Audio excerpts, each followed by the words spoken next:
ஒன்றிய அரசாங்கம் எந்தெந்த துறைகளை எல்லாம் தன்னுடைய அடிமைகளாக வைத்திருக்கிறதோ அது ராகுல் காந்தியை பார்த்து கொக்கரிக்கிறது, குலைக்கிறது, கடித்து விழுங்க பார்க்கிறது. நரேந்திர மோடி என்ன செய்தார்? எல்லா ஓட்டைகளையும் பொத்தி கொண்டு சாத்தி கொண்டு பாராளுமன்றத்தில் உட்கார்ந்துட்டு பெண்களை பாதுகாப்பதற்காகத்தான் பெண்களை பூஜை செய்கிறேன். மல்யுத்த வீராங்கனையில ரேப் பண்ணவனுடைய படத்தை பின்னாடி போட்டு நின்றுக்கிட்டு நரேந்திர மோடி போஸ்ட் கொடுக்குறாரு, வீடியோ போஸ்ட் பண்றாங்க. இவங்க பெண்களை பாதுகாத்துக்குவாங்களா? தற்கொலை செய்து கொள்ளக்கூடிய பெண்களுடைய எண்ணிக்கை 25,300 சில்லற பேர். ஒரு மெடிக்கல் ஸ்டூடெண்ட்டை நைட்டு பஸ்ஸில் போகும்போது பார்க்குறாங்க, பார்த்து பஸ்ஸுக்குள்ளே இழுத்து போட்டு பாலியல் பலாத்காரம் செய்கிறாங்க. டெல்லி போலீஸ் போட்டு அடிக்குது. ஆனால் அன்னைக்கு இருந்த அந்த காங்கிரஸ் கட்சி என்ன பண்ணுச்சுன்னா அவர்கள் மீது வழக்கு பதிவு செய்து அவர்களை கைது செய்து அவர்களுக்கு தூக்கு தண்டனை வாங்கி கொடுத்துச்சு. பாத்தீங்களா ஒரு மெஜாரிட்டியா இருக்கக்கூடிய ஒரு மதத்துக்கு மேல ராகுல் காந்திக்கு எவ்வளவு வன்மம். வருகிற 2024 பாராளுமன்ற தேர்தலில் பாரதிய ஜனதா கட்சி கேவலமா தோக்க போகுது. காந்தி செத்து போயிட்டார் தெரியுமா சார்? ஆமாண்டா, லோன் வாங்கிட்டா, அப்படி கடனை கட்ட முடியல, அதனால செத்து போயிட்டா அப்படி. ஆனா நாளைக்கு காங்கிரஸ் இந்தியா தலைமையிலான கூட்டணி அமைஞ்சிருச்சு அப்படின்னாக்கா எத்தனை பேருடைய காலை நக்கி பிழைக்க போறீங்க அப்படின்றது எனக்கு தெரியும்.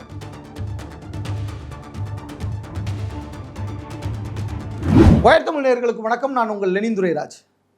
இந்தியாவில் தேர்தல் களம் விறுவிறுன்னு இருக்குது. இந்தியா முழுவதும் இருக்கக்கூடிய மக்கள் 18வது லோக்சபா தேர்தலை எதிர்கொள்றதுக்கு வந்துட்டாங்க. அவங்க விரும்பவே இல்லைனாலும் லோக்சபா தேர்தல் வந்துடும். தமிழ்நாட்டில் ஏப்ரல் 19ஆம் தேதி தேர்தல் நடைபெற இருக்குது. இதுக்கிடையில் இந்தியா முழுவதும் இருக்கக்கூடிய மக்கள் இரு தலைவர்களை உன்னிப்பாக கவனித்து கொண்டிருக்கிறார்கள். ஒன்று ராகுல் காந்தி, இன்னொன்று நரேந்திர மோடி. இந்த இரு நபர்கள் பேசக்கூடிய விஷயங்கள், இவர்கள் சொல்லக்கூடிய கருத்துக்கள் எல்லாமே ஒரு விவாத பொருளாக மாறிக்கிட்டே இருக்குது. இது மாறணுமா வேண்டாமான்னு கேட்டால் நிச்சயமாக மாறணும். ஏன்னா இது விவாத பொருளாக மாறினால்தான் யார் சொல்றது உண்மை, யார் சொல்றது பொய் அப்படின்றத நம்மளால உணர முடியும். நீங்க பாருங்க, நரேந்திர மோடி ஒரு இடத்துல சக்தின்னு ஒரு வார்த்தையை பயன்படுத்துறாரு. அதே சக்தின்ற வார்த்தையை ராகுல் காந்தி அவர்களும் பயன்படுத்துறாரு. நரேந்திர மோடி ஒரு 2 படம், அந்த 2 படம் பின்னாடி இருக்கும் பாருங்க. இந்த பக்கமும் படம் இருக்கும் பாருங்க. நரேந்திர மோடி கூட இருக்கக்கூடியது யாரு? ராகுல் காந்தி கூட இருக்கக்கூடியது யாரு? ராகுல் காந்தி கூட பெண்கள் இருக்கிறாங்க, அவரை கட்டி பிடிச்சிட்டு இருக்கிறாங்க, அவரை ஆற தழுவுகிறார்கள். மனிதாபிமானத்தினுடைய ஒரு சின்னமாக, ஒரு நட்சத்திரமாக ஜொலித்து கொண்டிருக்கிறார் ராகுல் காந்தி. அதே இன்னொரு பக்கம் நரேந்திர மோடி யார் கூட இருக்கிறாரு அப்படின்றத நீங்க நம்ம தெளிவா பார்க்க வேண்டியது இருக்கு. அதானியோடு இருக்கிறார்.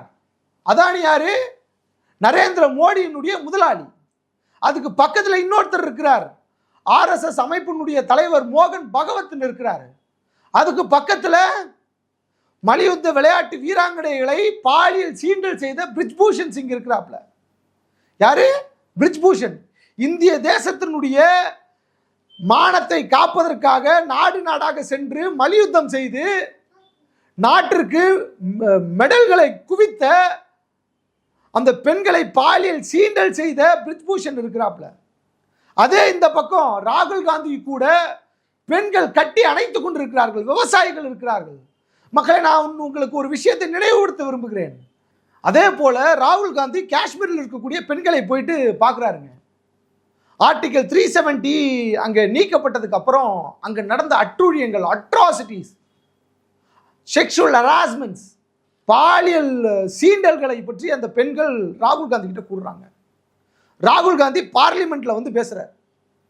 பேசும்போது ராகுல் காந்தியினுடைய வீட்டுக்கு இடி போகுது, ஐடி போகுது, ரைடு அடிக்கிறாங்க. ஒன்றிய அரசாங்கம் எந்தெந்த துறைகளை எல்லாம் தன்னுடைய அடிமைகளாக வைத்திருக்கிறதோ அது ராகுல் காந்தியை பார்த்து கொக்கரிக்கிறது, குலைக்கிறது, கடித்து விழுங்க பார்க்கிறது. அவருடைய பதவி பறிபோகிறது. பாரதிய ஜனதா கட்சி ராகுல் காந்திக்கு இது பண்ணாங்க. எதற்காக? ராகுல் காந்தி காஷ்மீரில் இருக்கக்கூடிய பெண்களுடைய உரிமையை பற்றி பேசுகிறார். காஷ்மீரில் இருக்கக்கூடிய பெண்கள் ராகுல் காந்தி கிட்ட அவர்களுக்கு நடந்த அட்ராசிட்டிஸை பற்றி, அடக்குமுறையை பற்றி, வன்முறையை பற்றி ராகுல் காந்தி கிட்ட சொல்லிட்டாங்க. ராகுல் காந்தி பாராளுமன்றத்தில் பேசுகிறார் அப்படின்ற காரணத்திற்காக. அதே பாருங்க, நரேந்திர மோடி என்ன செய்தார்? எல்லா ஓட்டைகளையும் பொத்தி கொண்டு சாத்தி கொண்டு பாராளுமன்றத்தில் உட்கார்ந்துட்டு இருந்தார். ஆனால் ராகுல் காந்தி அதை செய்யலை. நேரடியாக ஏன் இப்படி நடக்குது நாட்டுக்குள்ள? பாரதிய ஜனதா கட்சியினுடைய ஆட்சியில் இது நடக்கலாமா? இது பெண்களுக்கு பாதுகாப்பான நாடாக இருக்கிறதா என்று கேள்வி எழுப்புகிறார். இந்த கேள்வி பாரதிய ஜனதா கட்சியில் இருக்கிறவங்களுக்கு உட்கார்ற இடத்துல குத்துது, எனவே வலிக்குது. எனவேதான் ராகுல் காந்தி மேல வன்மத்தை கக்குறாங்க. நீங்க பாருங்க, ராகுல் காந்தி அவர்கள் ஒரு விஷயத்தை பேசுகிறார். நரேந்திர மோடியினுடைய படத்துக்கு பின்னாடி அதானின்ற ஒரு பெரும் முதலாளி இருக்கிறாரு, ஏன் அவர் எப்படி பணக்காரர் ஆனாரு அப்படின்றத பத்தி ஏன் பேச மாட்டீங்க? நரேந்திர மோடியின் தலைமையிலான அரசாங்கம் அதானி உலக பணக்காரர்கள் பட்டியல் முதல் இடத்துல வரணும் அப்படின்றதற்காக உழைக்கிறதா இல்ல இந்திய தேசத்திற்காக உழைக்கிறதான்னு கேள்வி கேட்டாரு. வச்சாங்க ஆப்பு. உடனே அவர் மேல வழக்கு பாஞ்சிச்சு. இப்படி பேசிட்டாரு, அப்படி பேசிட்டாரு அப்படின்னாங்க. எப்பயோ பேசின விஷயத்திற்காக அவருடைய பதவியை பறிப்பதற்கு உடனே வழக்கு பதிவிடப்பட்டது. இதுதான் தேசத்தினுடைய அரசாங்கம் வழிநடத்தி செல்லக்கூடிய பாதையா அப்படின்ற அந்த கேள்வியை இந்திய தேசத்தில் இருக்கக்கூடிய அத்தனை மக்களும் கேட்டாங்க. நரேந்திர மோடி பேசிக்கொண்டிருக்கும் போது சொல்லுகிறார், பிரச்சாரத்தில் என்ன சொல்றாருன்னா, நான் பெண்களை பாதுகாப்பதற்காகத்தான் பெண்களை பூஜை செய்கிறேன். எப்படி? பெண்களுக்காகத்தான், தாய்மார்களுக்காகத்தான், சின்ன சின்ன பெண் குழந்தைகளுக்காக நான் அனுதினமும் பூஜை செய்கிறேன் அப்படின்றாரு. யாருக்கு வேணும் உன்னுடைய பூஜை? மணிப்பூர்ல பல பெண்கள் பாலியல் பலாத்காரம் செய்யப்பட்டார்களே, கண்ணுக்கு முன்னாடி 2 பெண்கள் நிர்வாணமாக இழுத்து செல்லப்பட்டு கூட்டு பாலியல் பலாத்காரத்துக்கு ஆளாக்கப்பட்டார்களே, அன்னைக்கு எங்க போச்சு நரேந்திர மோடியினுடைய வாயி? ஏன் அன்னைக்கு பூஜை பண்ணல? ஏன் அன்னைக்கு இருந்த அனுமாரோ ராமரோ இவர் பூஜை பண்ணக்கூடிய சாமியோ வந்து அவரை காப்பாத்தல?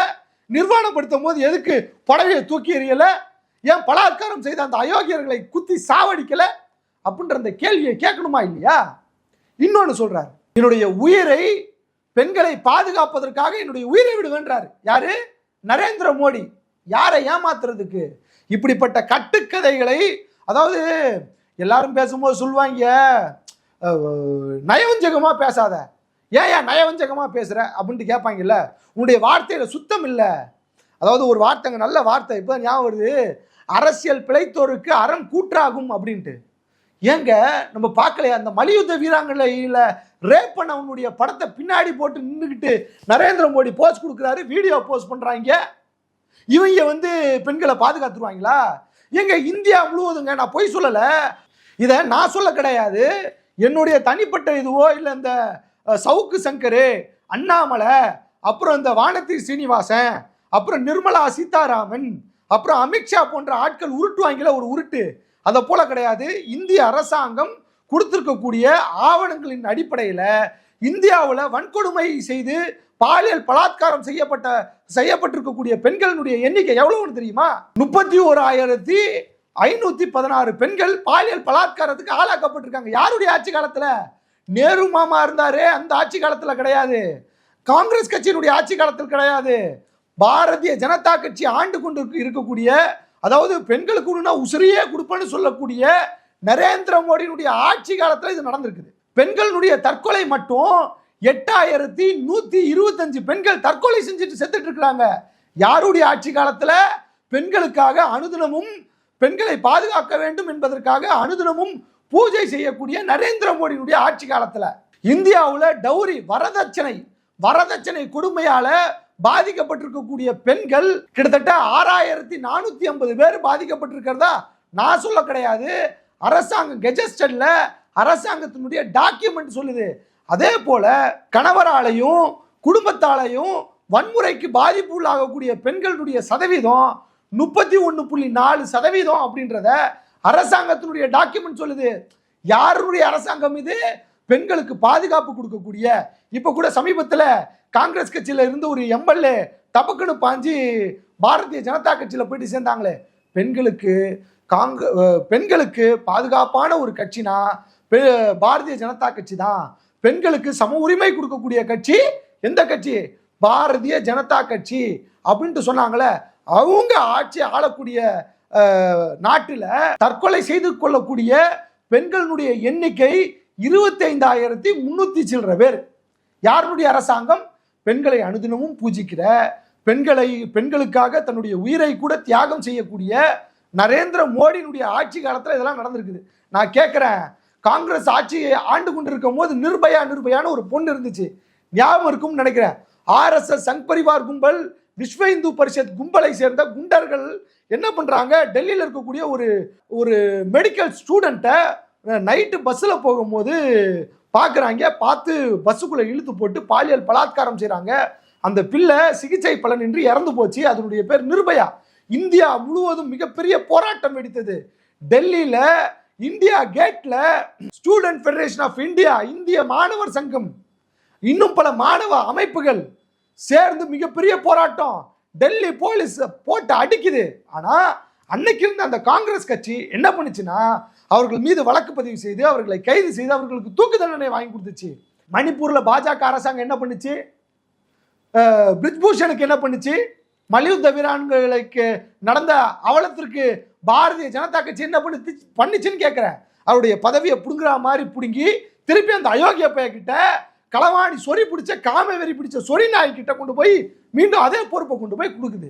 இதுதான் இந்த இந்திய தேசத்தில் இந்த சக்தி அப்படின்ற அந்த வார்த்தையை வச்சு அரசியல் செய்யறதுக்கு பாரதிய ஜனதா கட்சி பார்க்குது. ராகுல் காந்தி சொன்னது யாரை பத்தி, பிரிஜ்பூஷனை பத்தி.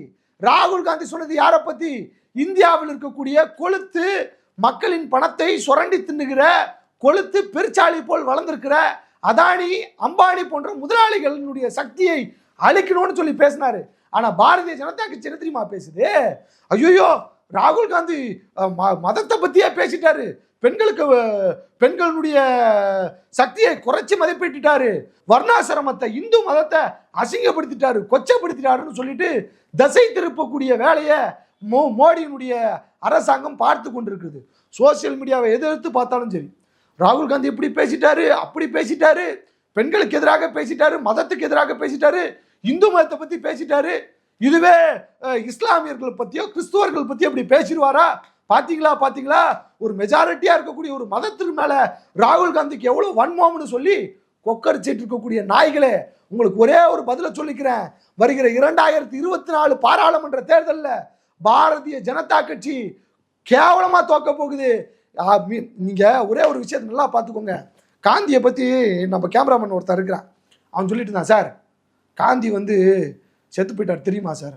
ஆமாண்டா, அவர் செத்து போயிட்டாரு. எப்படி செத்து போனாரு தெரியுமா? எப்படா செத்து போனாரு? அவர் செத்து போகும்போது அவரை சுட்டு கொண்டு சாப்பிடுச்சாங்க. அப்படி சொல்லாதீங்க, அவருக்கு பண கஷ்டமாகி போச்சு, லோன் வாங்கி விட்டா, அப்படி கடனை கட்ட முடியல, அதனால செத்து போயிட்டா அப்படி அப்படின்ட்டு சொல்லி அவன் சொல்றான். நான் சிரிச்சுட்டு, அப்படிலாம் இல்லடா, அப்படிதான் சார் கதையை மாத்திட்டாங்க. இன்னும் கொஞ்ச நாள்ல பாட புத்தகத்துல எப்படி சாவர்கர், வீர சாவர்கர் 50 கிராம் புல்புல் குருவி மேல பறந்து வந்தாரோ அப்படின்ற ஒரு கதையை கட்டமைச்சாங்கல்ல, அதை போல நாளைக்கு காந்தி சுட்டு கொல்லப்படவில்லை, அவர் செத்துட்டாரு, இயற்கையை ஏந்திட்டாரு, இல்ல தூக்கு போட்டு செத்துட்டாரு அப்படின்ற மாதிரி திசை திருப்பி விட்டுருவாங்க. அப்படின்ற மாதிரி தான் இன்னைக்கு ராகுல் காந்தி மக்களுக்காக பேசக்கூடிய அத்தனை பேச்சுக்களையும், கார்ப்பரேட் நிறுவனங்களுக்கு எதிராக பேசக்கூடிய அத்தனை பேச்சுக்களையும், சூதாட்ட அரசியலை செய்து கொண்டிருக்கக்கூடிய அரசியல்வாதிகளுக்கு எதிராக பேசக்கூடிய அரசியலையும் இன்னைக்கு மக்களுக்கு எதிரானது, மதத்துக்கு எதிரானது அப்படின்னு சொல்லி மதத்தை வைத்து அரசியல் பிழைப்பு நடத்தக்கூடிய பாரதிய ஜனதா கட்சிக்கு எதிராக பேசக்கூடிய ராகுல் காந்தியை இன்னைக்கு தப்பாக சித்தரித்துக் கொண்டிருக்கிறார்கள். ஒரே ஒரு விஷயத்தை நான் சொல்றேன், பாரதிய ஜனதா கட்சியினுடைய சங்கிகளே, நேர்மையாக உங்களுக்கு அரசியல் செய்ய தெரியாதுன்னு எனக்கு தெரியும். ஆனா நாளைக்கு காங்கிரஸ், இன்னொன்னு தெரியும், ஆனா நாளைக்கு காங்கிரஸ் இந்தியா தலைமையிலான கூட்டணி அமைஞ்சிருச்சு அப்படின்னாக்கா எத்தனை பேருடைய காலை நக்கி பிழைக்க போறீங்க அப்படின்றது எனக்கு தெரியும். திமுகவுடைய காலை நக்கி பிழைப்பார்கள் தமிழ்நாட்டில் இருக்கக்கூடிய பாரதிய ஜனதா கட்சி சங்கிகள். நான் சொல்றேன், பேர் லிஸ்ட் கூட இருக்குது. நாளைக்கு இதே அண்ணாமலை பகிரங்கமாக மன்னிப்பு கேட்பார். இன்னைக்கு நான் மன்னிப்பு கேட்க மாட்டேன், பத்திரிகையாளர்களை, பத்திரிகை துறையில் பணிபுரியக்கூடிய பெண்களை, நிருபர்களை தவறா பேசிட்டு இன்னைக்கு மன்னிப்பு கேட்க மாட்டேன்னு துணிச்சலா சொல்றான்ல. ஆனா இந்தியா கூட்டணி மட்டும் இந்தியாவில் வெற்றி பெற்றுச்சு அப்படின்னாக்கா அண்ணாமலை மன்னிப்பு கேட்பான். அமர் பிரசாத் ரெட்டி ஓடி ஒளிஞ்சுப்பான். நான் சொல்றேன், எழுதி வச்சுக்கோங்க, அமர் பிரசாத் ரெட்டி ஓடி ஒளிஞ்சுப்பான், ஆள் அட்ரஸே இல்லாம போயிடுவான் அப்படின்னு நான் சொல்லங்க.